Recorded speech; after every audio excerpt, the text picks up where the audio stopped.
আজকে আমরা চলে এসেছি আমাদের এলাকায় একটা স্পটে, যেখানে আমরা আজকে একটা নতুন বাইকের রিভিউ করবো। আসলে নতুন বলতে নতুন না, এটা আজকে একটা বাইক যে সবাই চিনবেন। এই বাইকটা দেখলে হচ্ছে Yamaha FZS 500। এই বাইকের কথা যাই বলি, খুব কম। কম বলতে কিরকম কম তা আপনারা সবাই জানেন। আজকে আমরা এই ব্যাগের সম্পূর্ণ একটা রিভিউ দিব। আমরা 2 বছরের অভিজ্ঞতা জানাবো, প্লাস এই ব্যাগে কিরকম করলে আপনারা কিরকম পারফরমেন্স পাবেন তাও আমরা বলবো। দেখছেন আমরা এখন এফজেড প্যাশন বাইকে বসে আছি। এই ব্যাগটি আপনারা দেখতে পাচ্ছেন। আসলে এই ব্যাগটি বলতে অনেক কিছু আছে বলার মতো। এই ব্যাগের মধ্যে একটা কচ্ছপের ইঞ্জিন দেওয়া হয়েছে। আর কচ্ছপ বললেও খারাপ হবে, এই বাইকের মধ্যে একটা যেই পরিমাণ ইঞ্জিন দেওয়ার কথা ছিল তার কিছুটাই দেয়নি। এই বাইকে আপনারা বসলে বুঝতে পারবেন একটি ঘোড়ার মধ্যে বসছেন, কিন্তু কমফোর্ট পাবেন কচ্ছপের। কচ্ছপের মতো কমফোর্ট পেলে তো লাভ নেই। মানুষ এত টাকাতে গাড়ি কিনে কেন কচ্ছপের ফিল দিতে যাবে? আমরা এই বাইকটি চালিয়েছি প্রায় 2 বছর। এর বাইকের মধ্যে আমরা 2 বছর দুটো ট্যুর দিয়েছি। একটা ট্যুরের মধ্যে আমরা এই বাইকের সন্তুষ্টজনক পারফরমেন্স পাইনি। প্লাস এই বাইকটির মধ্যে মাইলেজ, মানুষ বলে এই বাইক মাইলেজের কি, আসলে মাইলেজের মধ্যে কিছুই নেই বাইকের মধ্যে। আপনি একটা সাধারণ বাইক কিনেন, সুজুকি কিনেন, সুজুকি কিনলে আপনার মাইলেজ পাবেন মিনিমাম মিনিমাম 48। আর এই বাইকটা কিনলে আমরা মাইলেজ পাবেন মাত্র 38।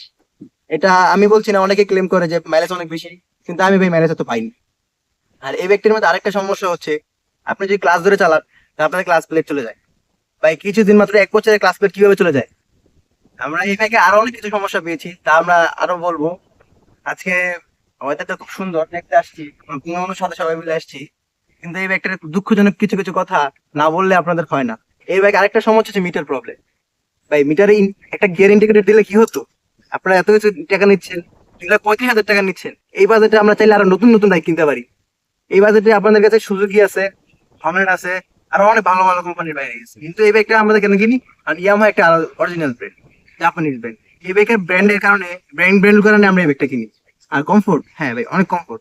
এত কমফোর্ট দিয়ে আমার লাভ হবে কি ভাই? যখন ট্যুরে গিয়ে আমরা যদি টান দিয়ে না যেতে পারি, তো কমফোর্ট দিয়ে আমার কি লাভ হবে?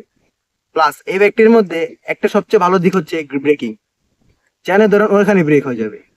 ভাই এই ব্রেকে ব্রেক দিয়ে আমি জীবনে যত সন্তুষ্ট হয়েছি যা বলার বাইরে। হ্যাঁ, এই টান কম হলে কি ব্রেকে অনেক সুন্দর হয়। প্লাস এই বাইকের আরো একটা ভালো দিক হচ্ছে সাসপেনশন। এই সাসপেনশন এত সুন্দর যা বলে বোঝানো যাবে না।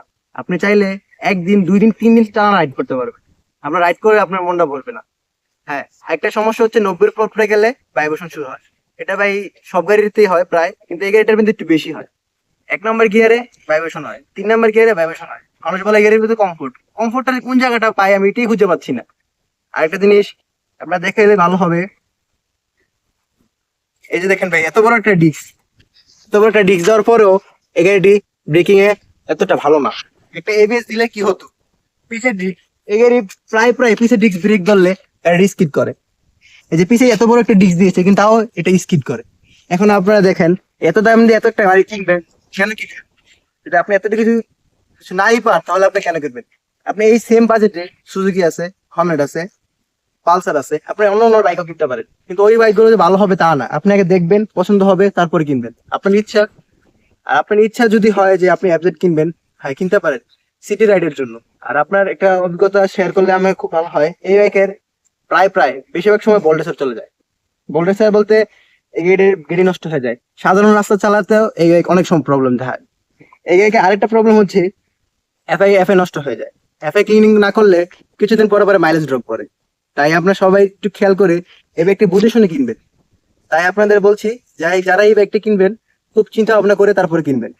আজকে আপনাদের আরেকটু ভিডিও দেখাবো, যা আমি এখন রাইড করতে করতে আপনাদের সাথে শেয়ার করব। আসলে একটা বাইকের কথা বলতে এত খারাপ দিক বলা উচিত নয়, যা আমরা এখন বলেছি এতক্ষণ। এই বাইকে অনেক খারাপ দিক থাকলেও কিছু কিছু ভালো দিক রয়েছে। ভালো দিকের মধ্যে চাকা এত সুন্দর, চাই কমফোর্ট যা বললে বাহুল্য। এই যে দেখেন আমরা এত তিনজন বাইকে তিনজন আছে, কোঅর্ডিনেটিং হচ্ছে। আরেকটা দেখাচ্ছি, এটা ব্রেকিং। এই যে দেখেন ভাই, জায়গায় ব্রেক না হলে এটা হয়তো এই বাইক আমার লাগবে। এই ব্রেক যারা কিনে তারা শুধু কমফোর্ট প্লাস আরামদায়ক একটা রাইডের জন্য কিনে। রাইডে আসলে মানুষের চালানোর উপর ডিপেন্ড করে এটা মাইলেজ কিরকম। আমরা ভাই, আমার সর্বনিম্ন গতি বাজেট সময় থাকে 40-45। আমি খুব আস্তেও চালাই, খুব জোরেও চালাই, এই জন্য আমার গাড়ির সঠিক মাইলেজ আমি পাচ্ছি না। এর মধ্যে আমি কিছু কিছু ডিস্টার্বও পেয়েছি এই বাইকের। ডিস্টার্ব গুলো আমি আপনাকে প্রমাণ সহ দেখাবো। কিছুদিন পরে। প্রমাণ আপনারা দেখতে পারবেন আমার নেক্সট ভিডিওতে আমি এর প্রমাণ কিছু কিছু সমস্যা সহ দেখাবো আপনাদের। সমস্যার মধ্যে এর একটা প্রধান সমস্যা হচ্ছে ভোল্টেজ। তারপরে দ্বিতীয় সমস্যা হচ্ছে এর ক্লাস। তৃতীয় সমস্যা হচ্ছে এর মাইলেজ। মাইলেজ কি জন্য ড্রপ করে? আমাদের সার্ভিস সেন্টারে গিয়েছিলাম, তখন আমাকে বললো যে মাইলেজ ড্রপ করে ভাই আপনার চালানোর উপর ডিপেন্ড করে। ভাই তাহলে আমি এত টাকাতে গাড়ি কিনে যদি আমার মাইলেজ এভাবেই ড্রপ করে, তাহলে তো আমার 4V ভালো। 4V এত সুন্দর মাইলেজ দেয়, যেমন মন যেমন চালানো যায়, তাহলে আমার 4V বেস্ট আমার মতে। কিন্তু আমার বেস্ট হওয়ার মধ্যেও একটা ঝামেলা আছে। 4V চাকা চিকন, কিন্তু এর চাকা অনেক প্রশস্ত চাকা। এই চাকার কারণে এই গাড়িটা অনেক কারণে কিনে থাকে। তো আজকে আমরা এই গাড়িটির অনেকটা রিভিউ দিয়ে ফেলেছি, আরো কিছু কিছু দিব। তো আজকের এই ভিডিওতে আর দিব না। আজকের ভিডিওতে শুধু আপনাদের আর কিছু কিছু রাস্তা দেখাবো, আর কিছু দেখাবো না।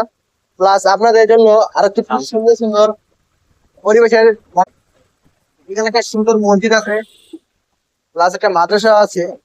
এই মাদ্রাসাগুলো সুন্দর, দেখতে খুব ভালো লাগে। আর আমরা আজকে যেখানে আসছিলাম, সেটা আমাদের এলাকার মধ্যে একটা খুব সুন্দর জায়গা। জায়গাটা আপনারা হয়তো বা অনেকে চিনতে পারবেন না, কারণ এই জায়গাটা বর্ষাকালে পুরো ডুবে থাকে। আজকে অনেক কথা বলে ফেলেছি, একটা খারাপ দিক ভালো দিক অনেক কিছু বলে ফেলেছি। এই বাইকের আরেকটা দিক হচ্ছে এখানে টপ স্পিড মাত্র 114 পেয়েছি আমি। আর এমএস খুব খুব 114 পেয়েছি।